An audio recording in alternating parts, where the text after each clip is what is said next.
चलिए फिर ड्रामा शुरू करते हैं। ड्रामा को शुरुआत करने से पहले इसके आपको बाकी के एपिसोड मेरे डिस्क्रिप्शन बॉक्स में मिल जाएंगे, तो आप वहाँ से देख सकते हैं। जिंग जिंग कहती है गुई से, देखो तुम सेकंड आई हो।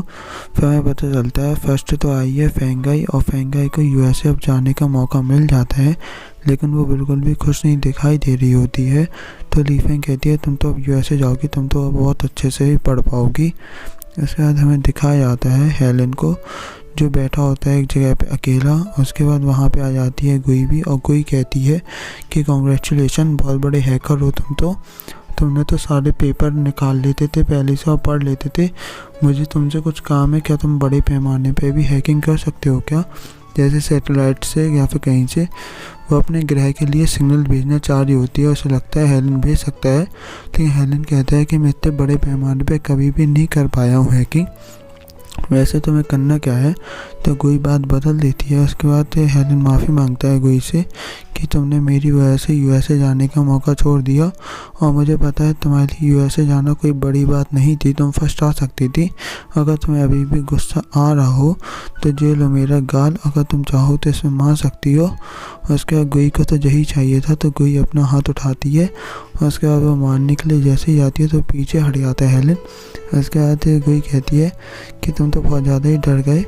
उसके बाद हमें दिखाया था गुई कहती है कि अब चलो जाने दो इन सब बातों को, और तुम हैकिंग अब मत करना इतना ज़्यादा, क्योंकि सबकी ज़िंदगी के अपने अपने गोल होते हैं, इसलिए तो अब चिंता मत करो, सब लोग तुम्हारे साथ हैं, इसलिए अब तुम बिल्कुल भी अकेले नहीं हो, तो अपने आप को कभी भी अकेला मत समझना। तो हेलन भी समझ जाता है। फिर हमें टाइम दिखाया जाता है जहाँ पे 8 बज गए होते हैं, और गुई की पावर ख़त्म हो रही होती है, 1% पावर उसकी गिरती चली आती है उसके हाथ से। तो वो बहुत ज़्यादा ही टेंशन में होती है, और उसके पास से पृथ्वी पे कोई ऐसी टेक्नोलॉजी भी नहीं थी कि जिससे वो अपनी पावर को रिचार्ज कर सके, क्योंकि पृथ्वी की टेक्नोलॉजी बहुत पिछड़ी थी, इसलिए वो बहुत ज़्यादा ही दुखी थी। इसके बाद वो जैसे ही खाना खाने के लिए बैठती है तो उसके खाने में एक कॉइन निकलता है, और चाइना में अगर किसी खाने में कॉइन निकले तो ये बहुत अच्छा माना जाता है। तो सारे लोग कहने लगते हैं गुई तुम तो बहुत लक्की हो, गुई तुम तो बहुत लक्की हो। इतने में वो गुई को गुस्सा आ जाती है, और गुई कहती है कि आप लोग को सिर्फ सुबह शाम खाना ही खाना आता है, आप लोग को ये नहीं लगता है कि हम लोग को भी अपने देश के लिए कुछ करना चाहिए, यहाँ की टेक्नोलॉजी को बढ़ाना चाहिए। वो पूरा गुस्सा उतार के चली आती है अपना डाइनिंग टेबल पे। इसके बाद सब लोग इसे देख रहे होते हैं, क्योंकि किसी को भी कुछ समझ में नहीं आता।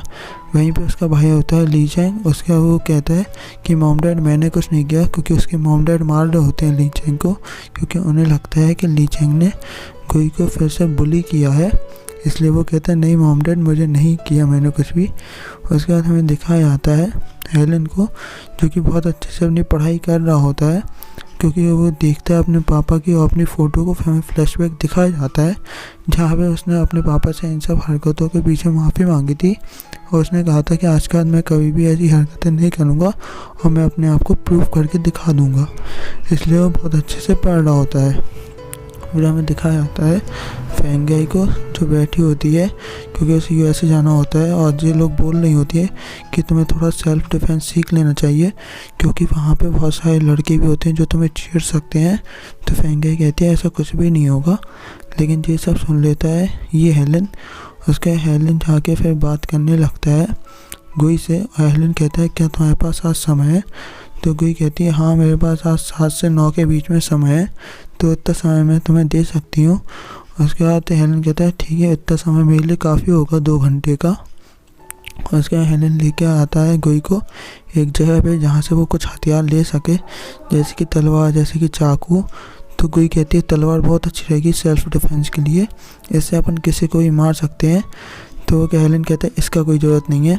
उसके बाद गुई फिर ड्रामा करके दिखाने लगते हैं प्लीज़ मुझे छोड़ दो, प्लीज़ मुझे छोड़ दो। तो हेलन कहता है कि ये कोई सेल्फ डिफेंस नहीं है, जो तो तुम भीख मांग रही हो। तो गुई का चेहरा कुछ ऐसा बन जाता है।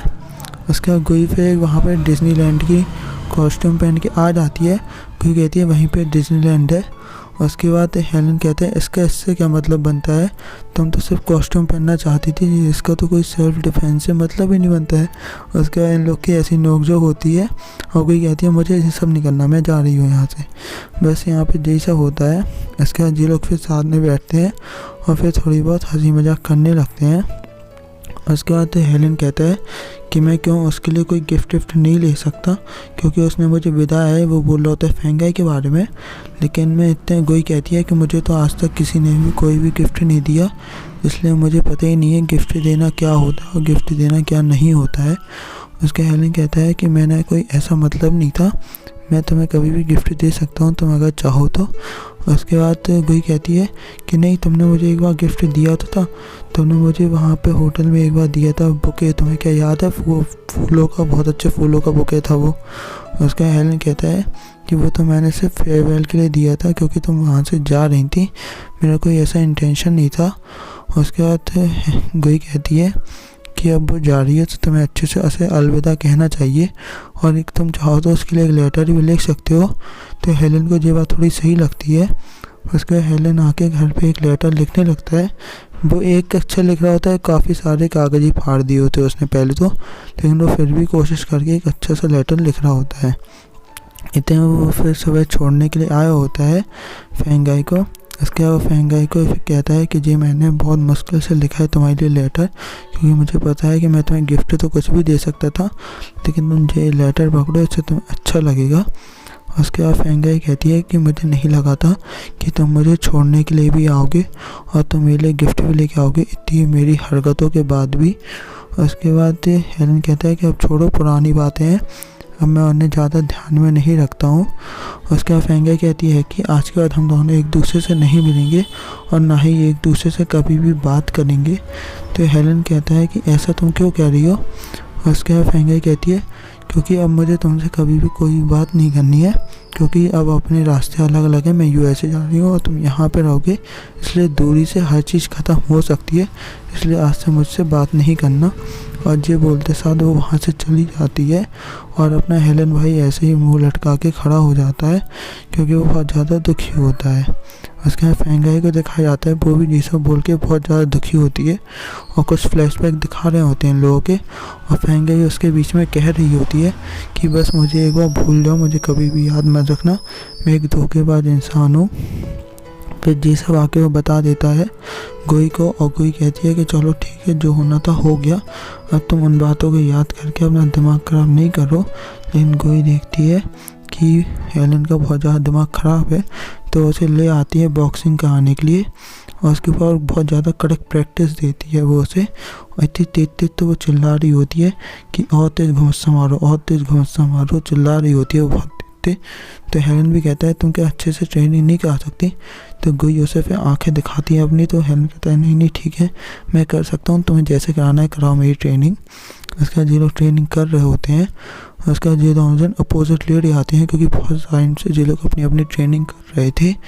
इसके बाद हमें दिखाया जाता है, गोई कहती है कि एक बार ली चेंग ने बोला था मुझसे कि अगर किसी चीज़ को शिद्दत से मिलना चाहो तो हमें कोई भी उस चीज़ से मिलने से नहीं रोक सकता है, तो मुझे भी एक ऐसी चीज़ से मिलना है। उसके बाद हेलन पूछता है कि क्या वो चीज़ तुम्हारे लिए बहुत ज़्यादा ज़रूरी है कि तुम उससे मिलना चाहती हो? उसके बाद गोई कहती है हाँ वो मेरे लिए बहुत ज़रूरी है। तो हेलन कहते हैं मैं दुआ करूँगा कि तुम उस चीज़ से कभी भी मिल सको और जल्द से जल्द मिल सको। फिर हेलन को दिखाया जाता है जो ट्रेनिंग करके जा रहा होता है घर पे, लेकिन वहाँ एक सामने उसे लेडी खड़ी दिखाई जाती है जो उसे अपनी मॉम लगती हैं, तो वो जल्दी से दौड़ के जाता है दूसरी साइड पे देखने के लिए, लेकिन वहाँ पे कोई भी नहीं होता है। फिर बॉडीगार्ड को दिखाया जाता है, क्योंकि आज जो गोई है वो बॉडीगार्ड के जिम में सोने वाली थी, इसलिए बॉडीगार्ड कहती है अगर तुम्हें बाहर से कोई भी चिल्लाने की या फिर कोई भी आवाज़ आए तो तुम्हें बाहर नहीं आना है, अपने ऊपर काबू रखना है। तो कोई कहती है कि ठीक है मैं बाहर नहीं आऊँगी या फिर कुछ भी हो जाए, लेकिन कोई दिखाया जाता है रात के टाइम में एकदम से बॉडीगार्ड को कोई मार रहा होता है, तो बॉडीगार्ड छोड़ने बोल रही होती है, तो कोई भी आ जाती है ये सब बातें सुन के। उसके बाद कोई कहती है कि छोड़ दो उन्हें, इतने में उस आदमी को गुस्सा आ जाती है, तो आदमी जाके गोई के ऊपर फिर हमला करने लगता है चाकू से। उसका लेकिन गोई तो है अपनी एलियन, इसलिए वो इतना अच्छा मज़ा चखाती है उस आदमी को कि वो आदमी दौड़ लगा के भाग जाता है। उसके बाद वो जाके बॉडीगार्ड को उठाती है, तो बॉडीगार्ड उससे कहती है कि मैं तो डोर लॉक करके आई थी और मैंने तुमसे बोला था ना तुम्हें बाहर नहीं आना है कुछ भी हो जाए। तो बोलती है गुई कि आपने सिर्फ डोर से बाहर आने के लिए मना किया था, मुझसे खिड़की से बाहर आने के लिए मना नहीं किया था, इसलिए मैं खिड़की से बाहर आ गई, इसलिए आपको चिंता करने की ज़रूरत नहीं है, मैंने अपना वादा नहीं तोड़ा आपसे। तो बॉडीगार्ड की कुछ चेहरा ऐसा बन जाता है, ऐसे क्या समझ में आता है, कभी मुझे भी समझ नहीं आया। फिर हमें दिखाया जाता है वह आता है हेलन अपने डैड से पूछने के लिए कि मेरी मॉम के साथ क्या हुआ था 9 साल पहले, जब मैं 9 साल का था, तो आप जल्दी से मुझे बताइए। तो उसके डैड कहते हैं तुम बहुत बार पूछ चुके हो, मैं तुम्हें बता भी चुका हूँ कि तुम्हारी मॉम का एक्सीडेंट हो गया था, उसमें मॉम तुम्हारी ख़त्म हो गई थी। हेलन पूछता है तो उनकी एक भी तस्वीर है या फिर उनकी कोई चीज़ क्यों नहीं है, तो फिर से हमें फ्लैशबैक दिखाया जाता है। तो उसके डैड कहते हैं तुम बहुत ज़्यादा रो रहे थे और तुमने खाना पीना बंद कर दिया था अपनी मॉम के मरने के चक्कर में, इसलिए मैंने तुम्हें मॉम की सारी चीज़ें जला दी थी और फेंक दी थी। लेकिन हेलन को इन सब चीज़ों पर विश्वास नहीं हो रहा होता है, तो हेलन के डैड उसे एक फ़ोटो दे देते हैं उसकी मॉम की, उससे कहते हैं अब बच्चे ही मेरे पास है, अब कुछ नहीं है। तो हेलन कहता है कमरे में आके कि मैंने फिर किसे देखा था, मैंने इसी औरत को देखा था, मुझे अच्छे से ध्यान है। फिर हमें सुबह का सीन दिखाया जाता है जहाँ पे गुई के डैड गुई को लेने आए होते हैं क्लास में से उठा के, और उसके बाद हमें दिखाया जाता है गुई के डैड क्लास में से इसलिए गुई को उठा के लाते हैं क्योंकि गुई की मॉम की बहुत ज़्यादा ही तबीयत ख़राब होती है। उसके बाद गुई पूछती है अपनी मॉम से कि आपको क्या हुआ है, तो गुई के डैड बता रहे होते हैं कि इनकी बहुत ज़्यादा तबीयत ख़राब है और उन्हें जे होने वाला है, जे वो कुछ बोलने जाते हैं। तो गुई की मॉम आंखें दिखा देती हैं गुई के डैड को, तो गुई के डैड कहते हैं नहीं नहीं, इन्हें बस ब्लड प्रेशर की बीमारी है, इनका ब्लड प्रेशर बहुत ज़्यादा ही बढ़ा हुआ है। लेकिन गुई समझ जाती है कुछ ना कुछ तो गड़बड़ है और मुझे जो लोग बताना नहीं चाहते हैं। फिर गुई पड़े आती है अपने भाई के पीछे और फिर वो अपने भाई से पूछती है कि मॉम को क्या हुआ है, तो उसका भाई भी कहता है उनका ब्लड प्रेशर बढ़ा हुआ है। लेकिन जब गुई का भाई देखता है गुई का चेहरा गुस्से में, तो वो कहता है कि देखो मुझे मारना नहीं, मेरा क्यूट सा फेस ख़राब हो जाएगा, तो अच्छा मैं तुम्हें बता तो दूंगा लेकिन तुम्हें किसी से नहीं बोलना है। तो गुई मान जाती है। उसके बाद गुई का भाई बताता है कि मॉम को बहुत ज़्यादा ही लंग्स में दिक्कत हो गई है, उनके लंग्स में कुछ हो गया है, इसलिए वो सांस लेने में भी उन्हें बहुत ज़्यादा दिक्कत हो रही है। इसीलिए तो गुई कहती है कि क्या किसी डॉक्टर से कंसल्ट नहीं किया तुम लोगों ने, तो गुई का भाई बोलता है कि एक डॉक्टर चैन है, उनसे बात हो नहीं पा रही है और वही उनका ऑपरेशन कर सकते हैं गुई की मॉम का। इतने में दिखाया जाता है गुई कहती है कि ठीक है मैं उनसे बात करूँगी। तो गुई सिक्योरिटी को कॉल लगा देती है, लेकिन वो कहती थी कि डॉक्टर चाचा के पास टाइम नहीं है। तो गुई अपनी पावर का इस्तेमाल करके उन्हें चेक करने लगती है मोमो की मॉम को, तो उसे पता चलता है कैलकुलेशन लगा के कि मोमो की मॉम की तबीयत बहुत ज़्यादा ही ख़राब है और उनके पास ज़्यादा टाइम नहीं बचा है। अगर गुई ने उन्हें बचाने की कोशिश करी तो गुई फिर ज़्यादा दिन तक जिंदा नहीं रह पाएगी, अगर नहीं बचाए तो गुई की मोमो की मॉम मर जाएंगी। तो इसी दुविधा में फंसी होती है कि वो किसे बचाए। फिर यही सब सोच रही होती है वो जिम में ट्रेनिंग करते टाइम भी कि कैसे वो गुई की मोमो की मॉम को बचा सकती है। उसे बहुत ज़्यादा ही टेंशन हो रही होती है इस बात की, और वो यही सब सोच के बार मुक्के खा रही होती है सामने वाले बॉक्सर से। फिर गुई जैसे ही ट्रेनिंग करके बाहर आती है तो बाहर बैठा होता है हेलन। तो गुई पूछती है क्या तुम्हें जिस इंसान को ढूंढना था तुमने उस इंसान को ढूंढ लिया। तो हेलन कहता है वो इंसान मुझे अभी तक मिला नहीं है। तो गुई कहती है ठीक है मुझे जाना है अपनी मॉम से मिलने के लिए।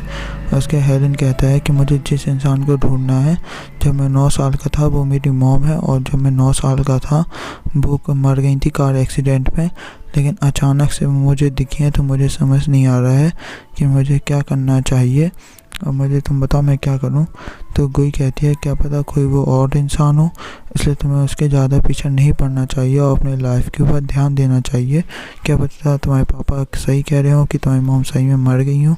उसके हेलन कहते हैं मुझे तो ऐसा नहीं लगता, लेकिन आजकल तुम बहुत ज़्यादा मैच्योर पंथी की बातें करने लगी हो। उसके बाद ये लोग चले जाते हैं। इसके हमें बॉडी गार्ड को दिखाया जाता है जो देखती है कि गुई बहुत ज़्यादा ही टेंशन में लग रही होती है। तो गुई बता देती है कि मुझे अपनी मॉम के ऑपरेशन कराना है क्योंकि उनके लंग्स में बहुत ज़्यादा दिक्कत हो गई है जिससे वो सांस नहीं ले पा रही हैं। तो बॉडीगार्ड पूछती है कि किसी डॉक्टर से बात करी। तो गुई बताती है एक डॉक्टर चैन है, बस वही उनका इलाज कर सकते हैं। तो बॉडीगार्ड भी कुछ सोचने लगती है। फिर हमें दिखाया जाता है बॉक्सिंग चल रही होती है सामने। उसके बाद वहाँ बगल में एक लड़का खड़ा होता है। तो वो कहता है तुम भी इस लड़के से लड़ चुकी हो। उसके बाद गोई को कुछ समझ नहीं आता तो गोई समझ जाती है। फिर वो जाती है और ग्लव्स लगा देती है उस लड़की के मुंह के सामने। फिर उसे ध्यान आ जाता है रात के यही लड़का था जो बॉडीगार्ड पे हमला करने के लिए आया था। उसके बाद बॉडीगार्ड फिर आ जाती है गोई को लेने के लिए स्कूल से, क्योंकि वो बहुत ज़्यादा गोई गुस्से में थी। उसके बाद गोई पूछती है कि तुमने मेरे साथ ये सब क्यों किया। तो बॉडीगार्ड बताती है कि मुझे बस तुम्हें टेस्ट करना था कि तुम हर सिचुएशन में मेरी मदद कर सकती हो कि नहीं। उसके बाद गोई कहती है कि आपको ऐसी हरकतें पेलने की कोई ज़रूरत नहीं थी और आज के बाद मैं कभी भी जिम में नहीं आऊँगी। ये चीज़ आप ध्यान से सुन लीजिए। फिर हमें दिखाया जाता है गोई चली आती है अपनी मॉम से मिलने के लिए। उसके बाद गोई जो होती है देख रही होती है उसकी मॉम से मोमो मोमो कह रही होती हैं। उसके बाद गोई के डैड कहते हैं कि वो तुम्हें बहुत ज़्यादा याद करती हैं। गोई भी देख रही होती है अपनी मॉम को। उसके बाद गोई के डैड कहते हैं कि हमेशा वो खाना लेती थी तो तुम्ही को खाने के लिए दे देती थी और तुम्हारे भाई को, क्योंकि उन्हें तुम दोनों को खाते हुए देखना बहुत अच्छा लगता था। उनने हमेशा ही तुम लोग की बहुत ज़्यादा ही सेवा करी है। उसका जैसा सुन के गोई को गुस्सा आता है। उसका गोई जाती है डॉक्टर के पास, जाके चैन के पास, और डॉक्टर चैन से कहती है इस एक्सरे को देखो और तुम्हें इस एक्सरे को देख के क्या लगता है। लेकिन इतने वहाँ पर सिक्योरिटी आ जाती है। अब क्या कोई डॉक्टर चैन से बात कर पाएगी।